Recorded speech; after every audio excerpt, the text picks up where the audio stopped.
Well, I've actually known about Riverside and the work of Kiran Sethi for some years. And I feel very, very fortunate that my wife and my son and I could spend 2 days in Ahmedabad and spend a day in school meeting the children, attending classes, having a chance to interact with staff, teachers, as well as other people who work at the school, and also having an evening presentation to the wider community. And this is a wonderful school. It's a beautiful plant. The curriculum is very well thought through.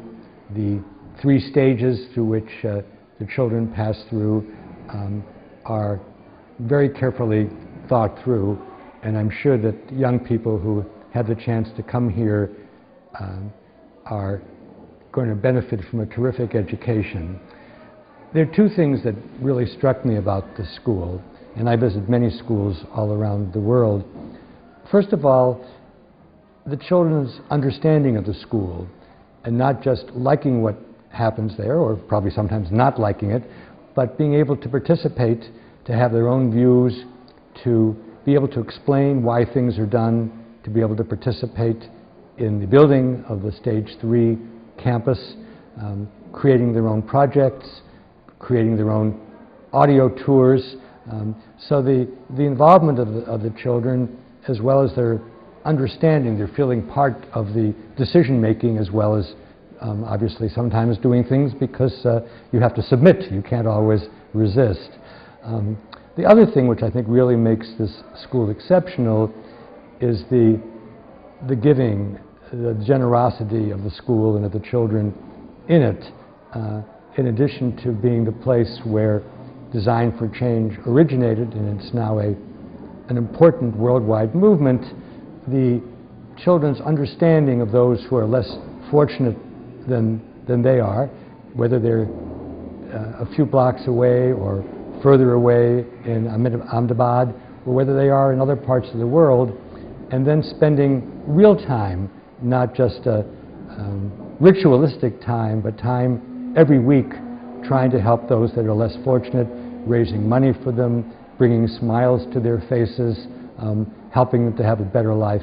I think that's, to me, the outstanding external attribute of the school, and I know the school and its programs are already having influence elsewhere, and I hope that that influence continues and grows, because the world has a lot to learn from what's happening here at Riverside School.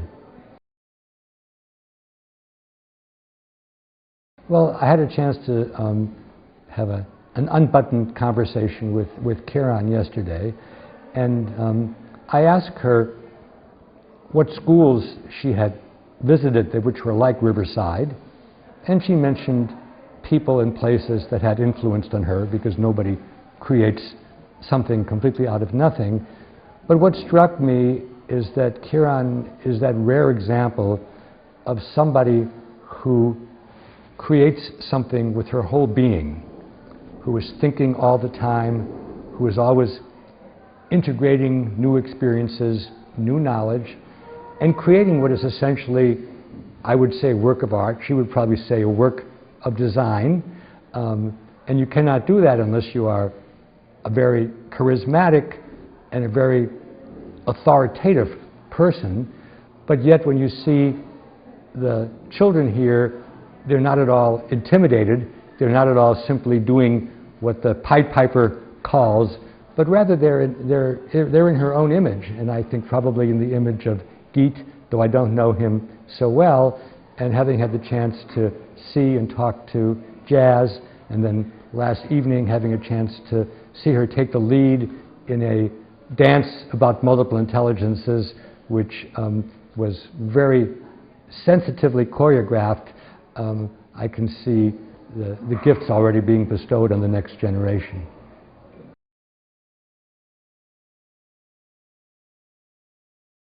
I think in the 21st century, young people will inherit a very complicated world.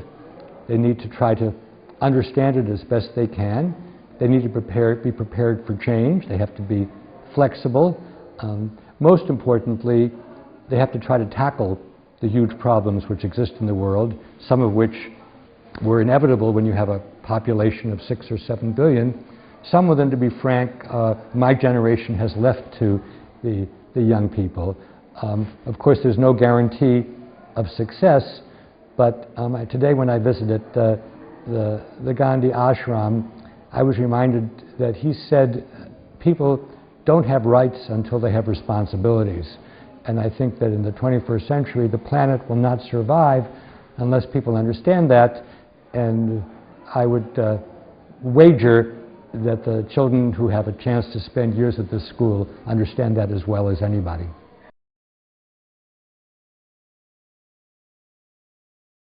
Well, I was actually asked by Kiran if I could be the czar of education for a day, what would be the one message I'd want to give. Of course, that's a kind of a powerful position which nobody should have, but the message is one that I always conclude my talks with, and that character is more important than intellect.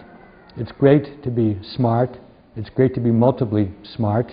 There are many problems in the world that need smart people, but unless those people are of good character, unless they want to do the right thing, not just the thing which will bring them the most power or the most money, the world is going to be in very bad shape.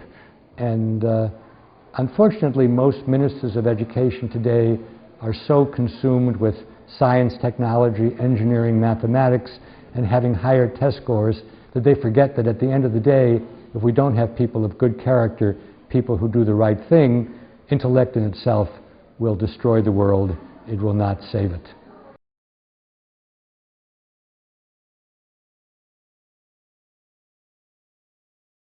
Well, I said to Karen last night, I bet that not even she expected the speed with which this idea has been captured in many, many countries by many, many children all over the world.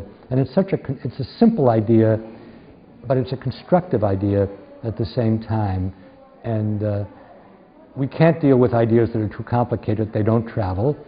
And so many ideas are self-congratulatory rather than constructive. But I see this as a wonderful constructive gift to the school, the community, the nation, and now I learn to many other countries around the world. So here's to design for change.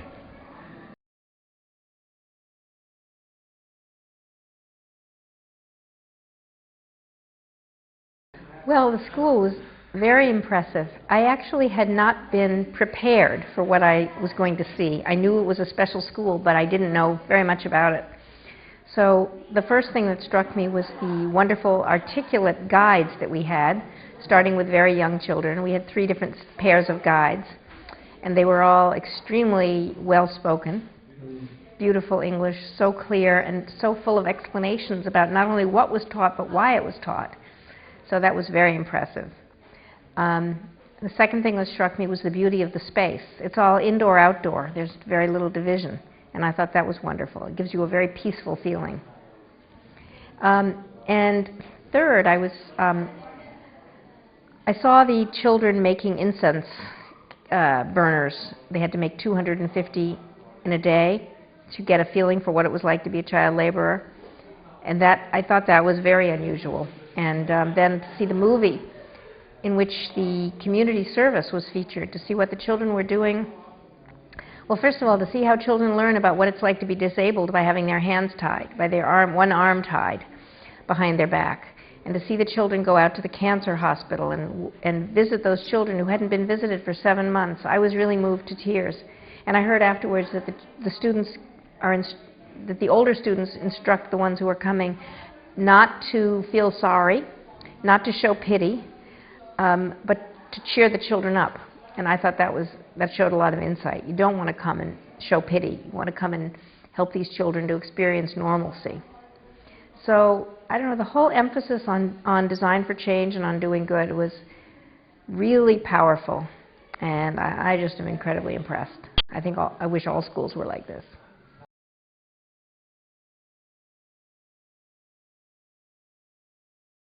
And I love the fact that it's not a one-shot thing, that you do it every week, every Saturday.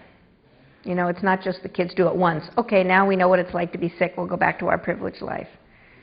You know, and the other thing about the working with the deaf children, and also the teaching allowing the blind child to feel people's faces, was just so. It was very imaginative, very visionary. So I think this is a very visionary school. I said that last night, visionary. So I think Kieran is a visionary.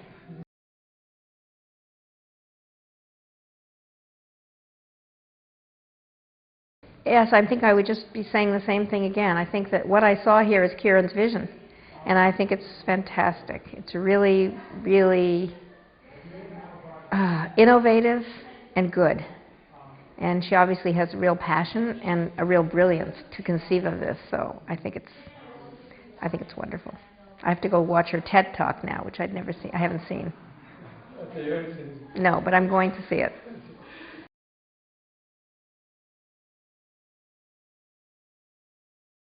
You know, it's really, I mean, everything looked terrific, but I just had a quick tour, so I don't have an in-depth knowledge of the curriculum. But knowing that Kieran is running the show here, I would be very confident that it's going in the right direction. The one thing I'd like to say is that I would like Kieran to get better very soon and to take care of herself until she does and not to stress herself.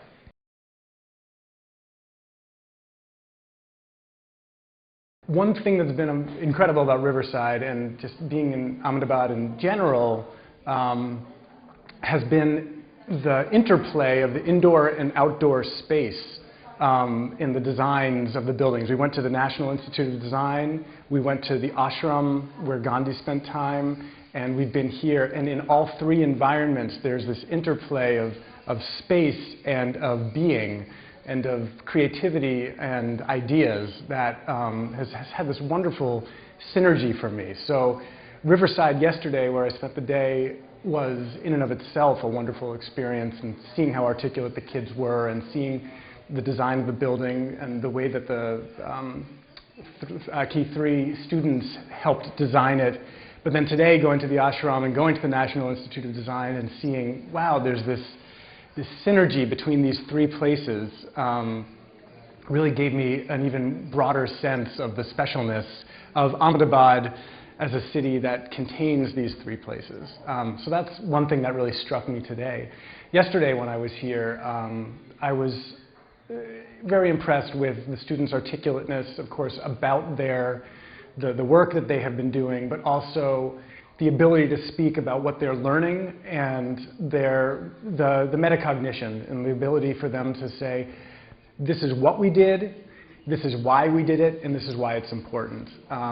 And I think often in schools you'll see students that are very good at articulating what they did, and students that will have an opportunity to speak a little bit about why what they're doing is important, but you don't get to see the entire spectrum. And I see the three stages of this is it, this is why, and this is why it's important being fully articulated from the youngest children to the oldest children, and that was very, very impressive for me. I love the attention to design thinking and seeing that come into every element of the curriculum and of the experience here, not only from the physical design of the building, which I spoke about earlier, but from the curriculum architecture, and seeing that today at the ashram, taking a tour of Gandhi's house and hearing the students speak about it, knowing that there was intent from the beginning on behalf of the children and the teachers to create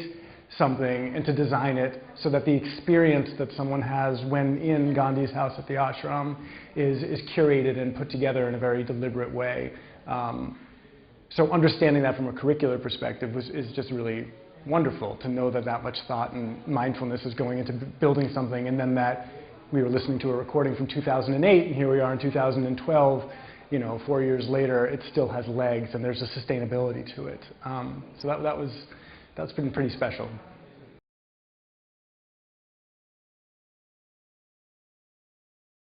I first heard about Design for Change last year at a TEDx event, which is a satellite TED event. It was called TED NYED, and I live in New York, and a colleague of mine worked with a group to create New York Ed.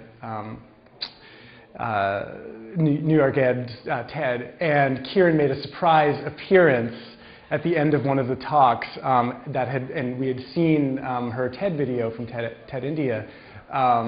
So I first heard about it then, and it was within the context actually of us doing a lot of design work at the school that I was working at the time, which was the School of Columbia. So there was a lot of synergy there, and then to know that I was coming here to meet Kieran and see the person that had created or was a visionary behind the initiative was exciting for me. And as I said yesterday to some of the students, I've done some work with Apple, and Apple has a curriculum design that's called challenge-based learning, which is also very similar, where students identify a problem and then go through a process of figuring out how to solve the problem on a local level, but also to document themselves and share it on a broader level. So it was interesting for me to see that as I was working for Apple and I was talking about challenge-based learning, which is one design thinking educational approach, there's also the work that you're doing here and Kieran's design work. And I'm thinking about these are two parallel planes that are going on doing similar things. One's proprietary by Apple and one's much more open source and open by Kieran. And I'm looking to see intersections of that. But it's been wonderful to be here and to see some of the students who are doing it here, but also to hear stories of students doing it in other places. Like Kate, who's representing the organization from Taiwan, told the story of the students who went to help the blind children get a sense of seeing through touching faces. So the stories that you're telling are very impressive, and I think that's one of the most important things in the 21st century, is to tell the story well, because that's how you differentiate yourself in an information age. If you're just putting the information out there without an artful way of telling it, it becomes noise. But when you make it meaningful and there's an emotional response to it, that's how you're going to have legs. And there's definitely attention to that in the design programs that you guys are working with. So it's got a lot of promise and excitement.